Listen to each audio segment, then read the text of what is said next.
Blog Talk Radio.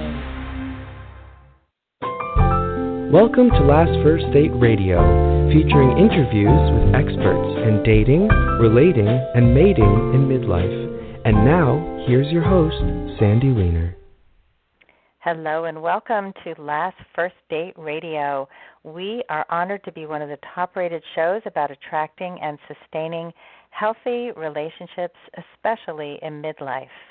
And today we have a little change in plans. We had Hurricane Irma affected a lot of the east coast of North America here, and my guest, who was supposed to be on the show, two people actually, it was a married couple, they have no power, unfortunately. So we have a wonderful substitute for the guest that was supposed to be on at this time. And I am going to be speaking to Jess from Dubai. We're going to be doing some live coaching here for the very first time. This is something I've wanted to do for a long time.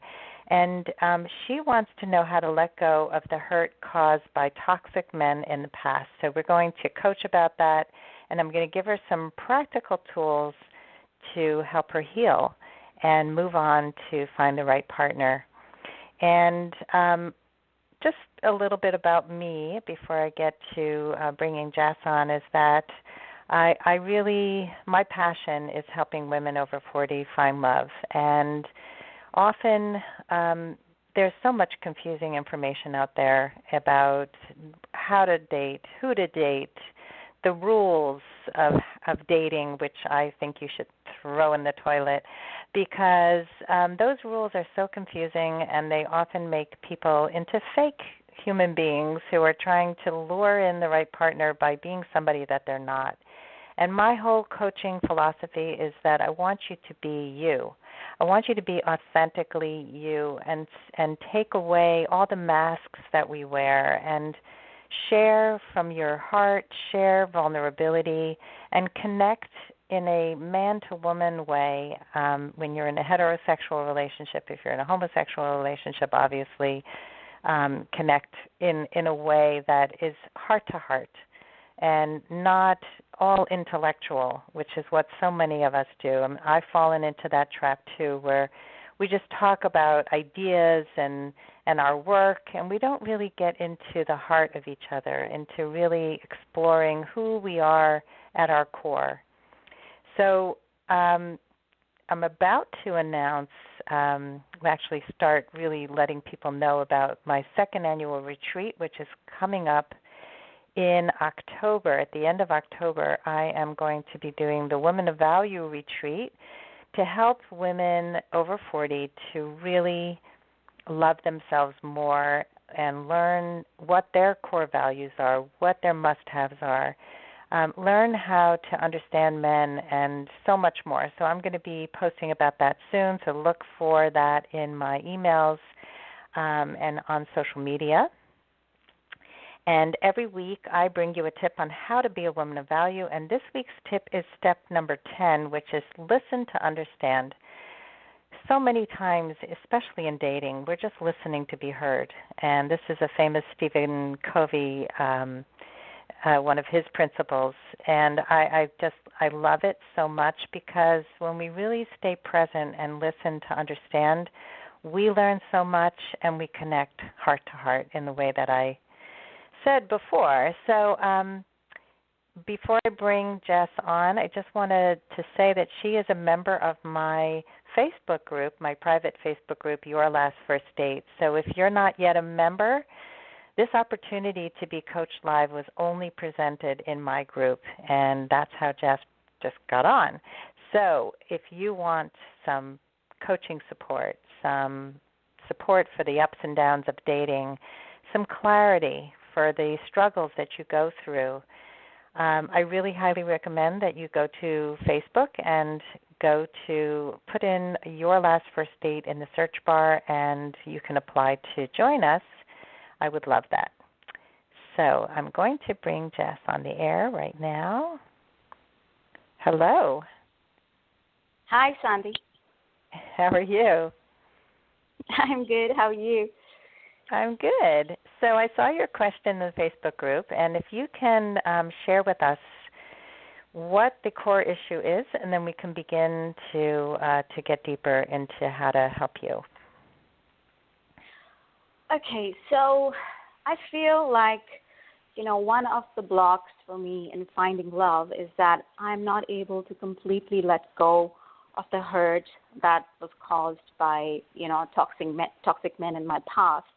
And even though I've been trying to work on myself, do some inner work, and try to get over that pain, something happens in my day-to-day life, or some memories come, or if somebody says something, and I'm triggered by that, and all of the previous anger and resentment issues, they resurface. And I feel it puts my vibe, really down, and I'm not motivated to date anymore. So I'm just wondering, how can I get over this? Okay. So this is actually a pretty common thing, and I've helped many clients through this. So I love this question because there are a couple of things. One is the triggers, and the other is that it's stopping you from moving on to the right person. So tell me a little bit more about your triggers. Like, give me an example of something that would trigger you. Okay, for example, this is not about one of my ex-boyfriends or partners, but this has to do with my father. He is a bit of a narcissist, and my parents are separated, but usually when he says something abusive or he shows some kind of abusive behaviors towards my mother, that kind of brings a lot of anger in me, even though I don't live with them, but once in a while if I visit them and I see him treating my mother badly, it just, brings this really like negative feelings inside me. And maybe it's a subconscious fear that I want to avoid that. I mean, I know that I don't ever want to be in a relation with the kind of man that my father was. So This is an example. Yeah. So when you say toxic ex-boyfriends, have they had similar traits to your father? A few, not a lot, but a few, yes. One or two have had, and I've had one particularly traumatic experience with somebody that I met online a couple of years ago. Mhm. So that's important that you brought up your father, because when we are attracting in toxic relationships, it usually has its origin in our family of origin. It's usually tied to one of our parents, whether it's blatant or subtle. Sometimes it's not even about abuse in a very blatant way, but about neglect. Parents who were too busy to take care of you, and you felt that you had to be the good girl to show up and be liked. So the behaviors that happen because of our family of origin are behaviors that we repeat in our romantic relationships. So our definition of love is tainted. It's not healthy, right? So your father, who is abusive to your mother, triggers something in you, and so that the healing has to happen within you. And there's a subconscious need in us to heal that relationship through the men that we date. So does that make sense? Yes, it does.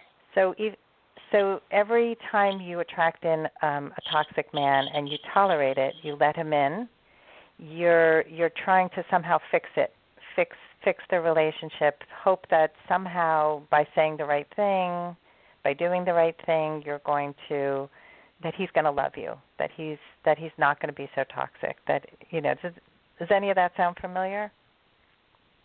Yes, it is. It is a bit familiar. Okay. So the healing starts with the self-love, with the, knowing that those relationships obviously can never work, and that your relationship with your father is what it is. And it's learning to set boundaries. It's learning to know your own standards for how you want to be treated, but that starts with that feeling of I am a woman of value. I am a person who wants to be with people who value me.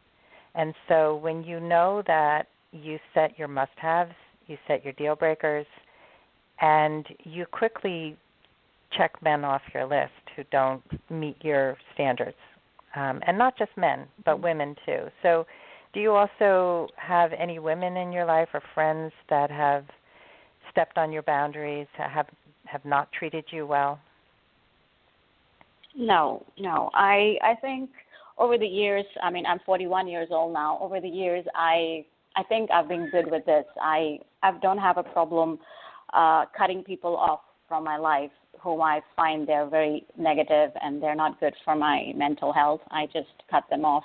I've not had a big problem with cutting ex-partners off as well, but I think my issue is that the hurt remains. It kind of goes over and over in my mind what they've done, and that kind of stops me from making a new start, a new beginning, a fresh start with another man.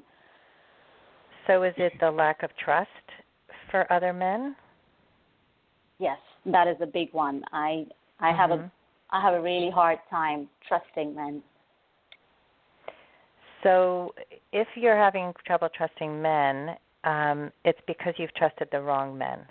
And so when I talk about your must-have list, so let's talk about that for a minute. And I'm going to share an exercise with you also that I just shared on a summit that's going to be airing in December, because that whole focus was how to let go of past pain, which is why I was so excited to do this, because the way that we unguard our hearts is to really strengthen on the inside and soften on the outside. And the only way to do that is to get clear about what makes us tick, what makes us really happy, and not tolerate anything else.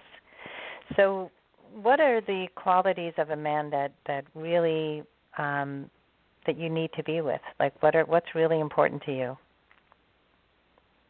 I feel for me the must-have would be honesty and integrity. That is one of them. Compassion would be another must-have, followed by generosity and family-minded.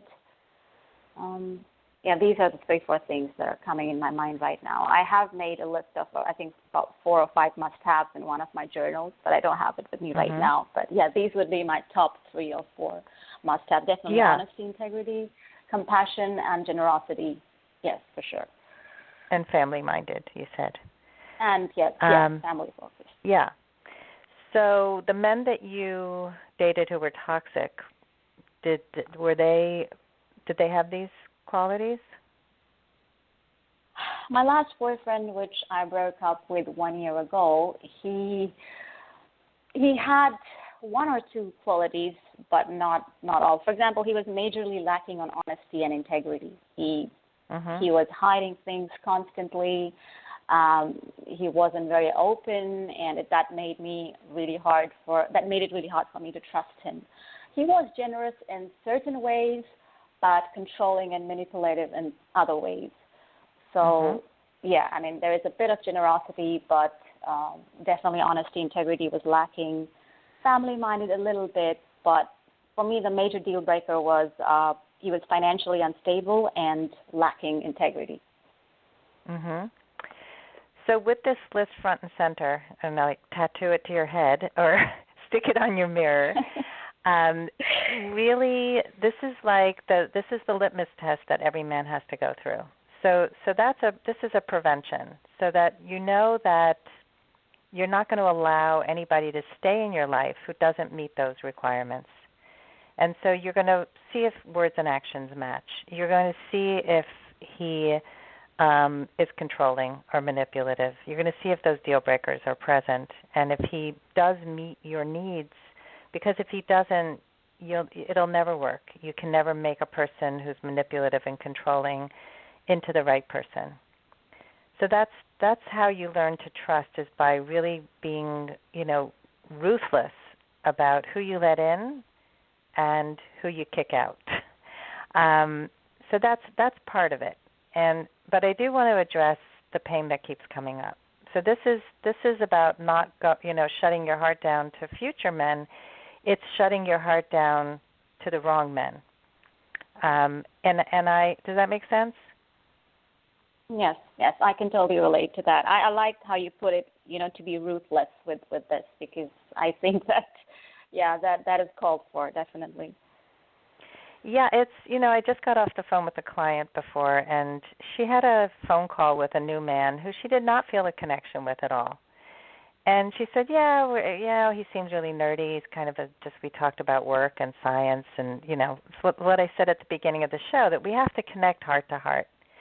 And it just didn't feel like a connection. And so it wasn't just, nerdy is fine, but a science mind who just talks about science and not doesn't lead with their heart at all, you don't feel a connection.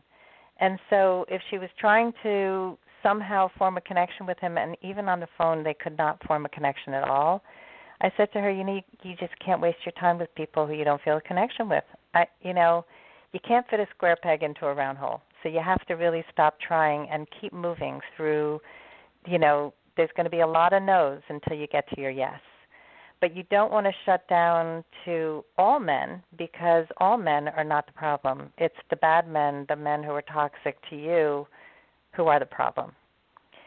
So, I had a friend who got divorced, and he said to me, I'm such a nice guy, and people take advantage of me all the time. And I don't want to do nice things for people anymore. So it's the same kind of thing, where he stopped trusting anybody because he's the giver, the overgiver, the people pleaser, and he doesn't discern between who he gives for and who he doesn't. I just give to everybody, and I expect everybody to reciprocate. That's not how the world works. So, if you have a tendency to overgive and overdo, then be more discerning. Be more selective about who you connect with, because our time is so precious. It's our most precious commodity. And who we give our time and especially our heart to, that's a treasure. It's really something to be treasured. And the right person will treasure it more when it's not given to everybody, when you're selective. You know how a gem is so much more precious because it's rare. It's not something that's not common. And so when you are more selective, you become much more valuable to yourself and to others. Yes, absolutely. I am a recovering overgiver, so I can relate to that as well. I kind of sense that a little.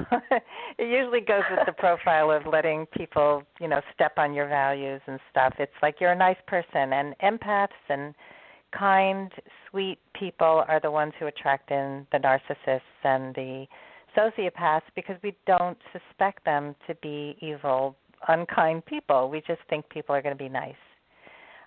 So there is some connection to your father in that unconscious healing, that we need to heal from the past, and we somehow want to get the love from your father that you could never get in the way that would make you happy and feel fulfilled.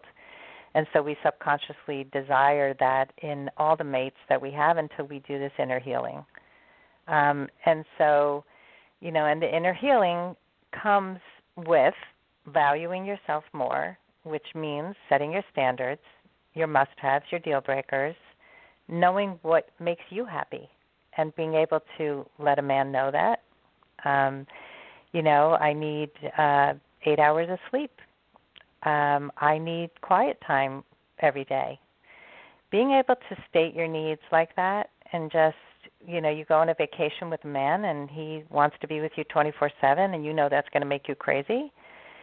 You don't say it in a mean way, and you don't suppress your needs for another. You say, I would love to go on a vacation with you, and I really need to take quiet time every so often because I'm an introvert, and I need to take some time to read and decompress.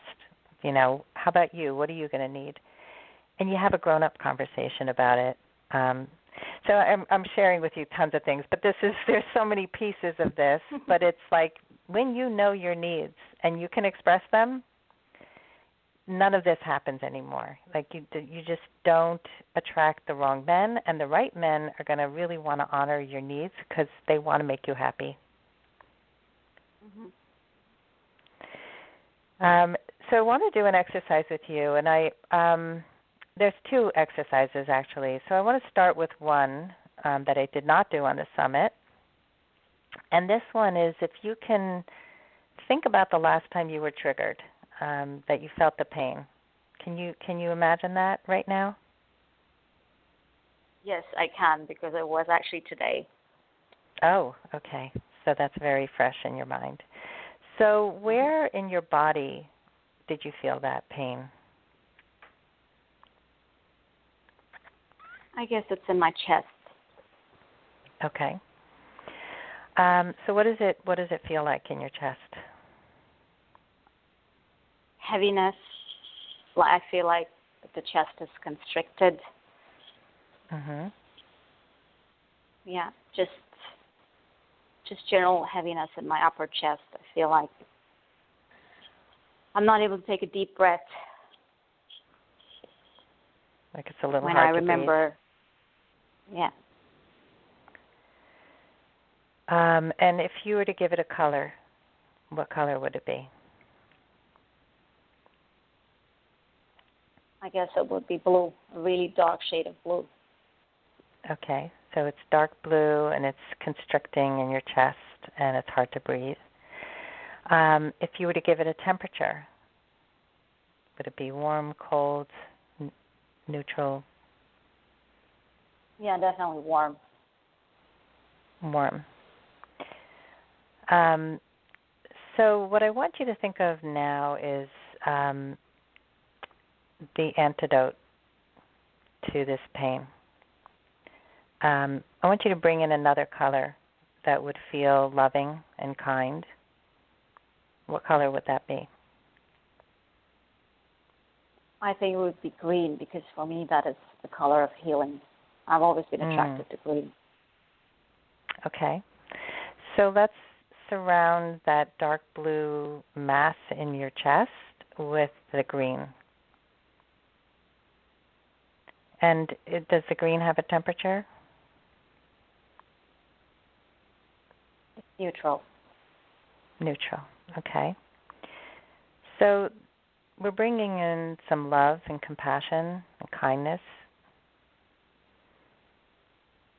Can you feel that?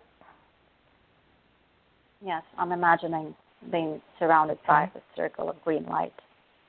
Mhm. And can you breathe a little easier now? Can you take a breath?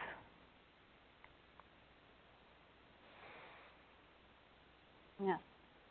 I feel a little better than before.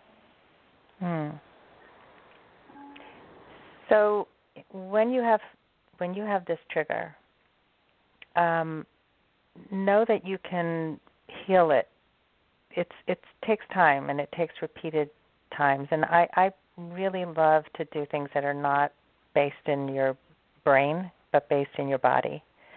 Because our brains are really intellectualizing everything and trying to, we all kind of know things in our brain and we say, yeah, I know this isn't good for me, but I just can't help it.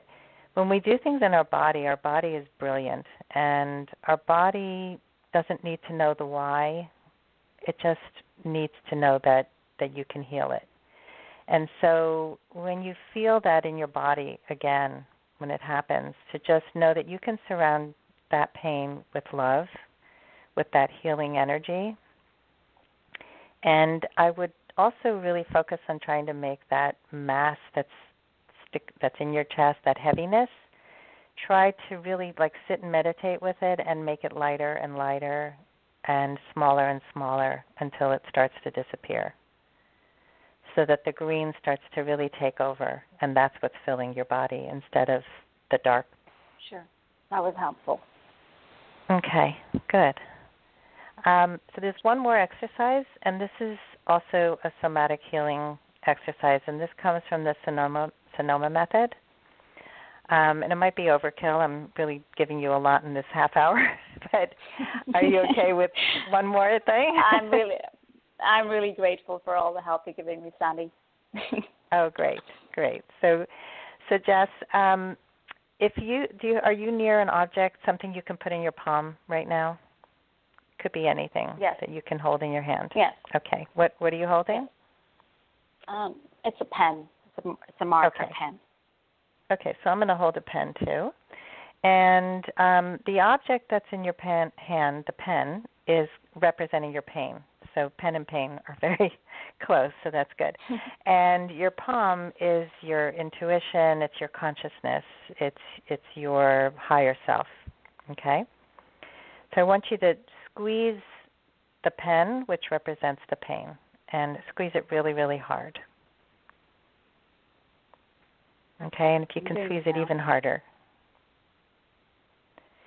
Okay, and now open up your palm and now roll the pen back and forth, feeling it roll across your fingers. Okay, you doing that? I'm doing it. Yes. Okay, so you see that the pain, which is the pen, is not connected to your hand, but it's freely moving. And that's representing that your past pain is not in you. It's not a part of you. It's separate from you. It's something that you actually, can think away, just like you think it up. So knowing that you have control and you have the ability to let it go, because it's not attached to you. And so when you're ready, I want you to just drop the pen to the floor or the desk or wherever you are. Okay? How does it feel to just let that go? It was easy. It felt light. Mm-hmm. Right, so it's light, it's easy. So this is another exercise that you can do. You don't even need the pen in the future or any object, but the next time you notice any kind of feelings that you're carrying with you or that you get triggered by, I want you to notice and allow any feelings or sensations to be here with you. Just let them be. And then as best and fully as you can, welcome the feeling with any sensations or thoughts that rise with it, like just kind of what we did with the body exercise. Mm-hmm. And then ask yourself, can I let this go? And knowing that you dropped the pen a minute ago, you know you can, right? You know you can just let go. And so give yourself permission to let go and decide to let it go. So it's a repeated exercise as often as needed until you feel free of the feeling that you have, until you can feel relaxed and open and lighter and more confident and more at ease. So you can even combine these two exercises. You can bring in the sensation of the body sensation, or you can just do it with your hand.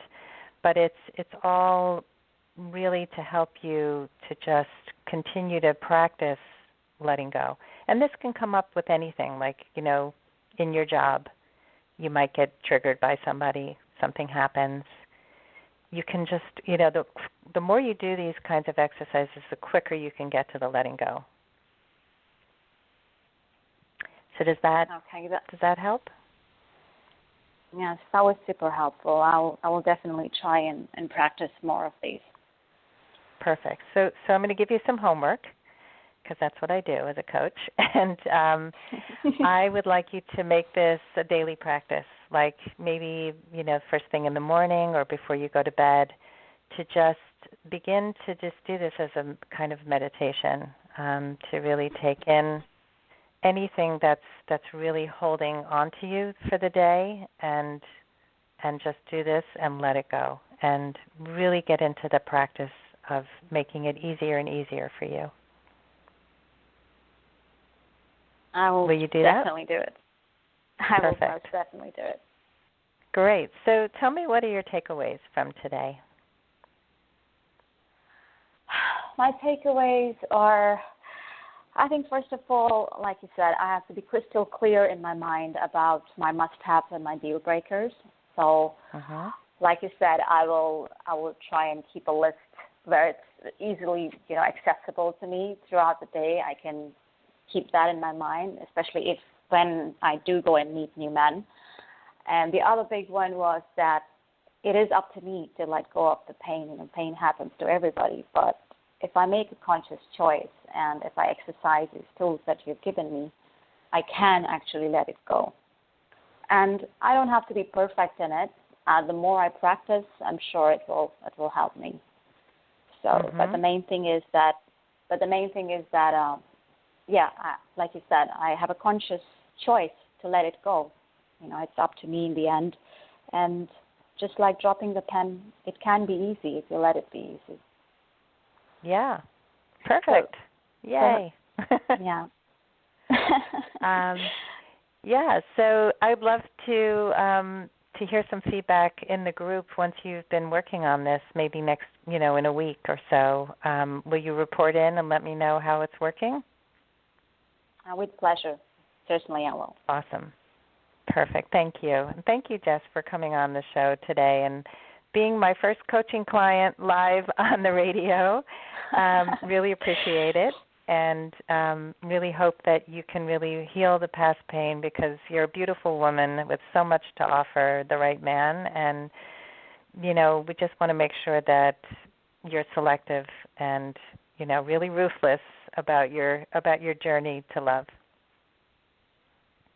Thank you, Sandy. I'm really honored to be here. And once again, I'm so grateful for all your help. And I have really enjoyed being on your group, your first last date for the last 6 months. There are a lot of amazing ladies there, ever ready to give help and support whenever you need it. So it's been a pleasure. Oh, thank you. Thank you for being a valuable member of the group. Yeah, they're wonderful women, and just I love seeing how they all came to your support on this question also. So have a great day, and I will see you in the group. Yes, thank you, Sandy. You too. Have a wonderful day. Okay, thank you. You too. Thank you. Bye. Thanks. Bye-bye. Bye-bye.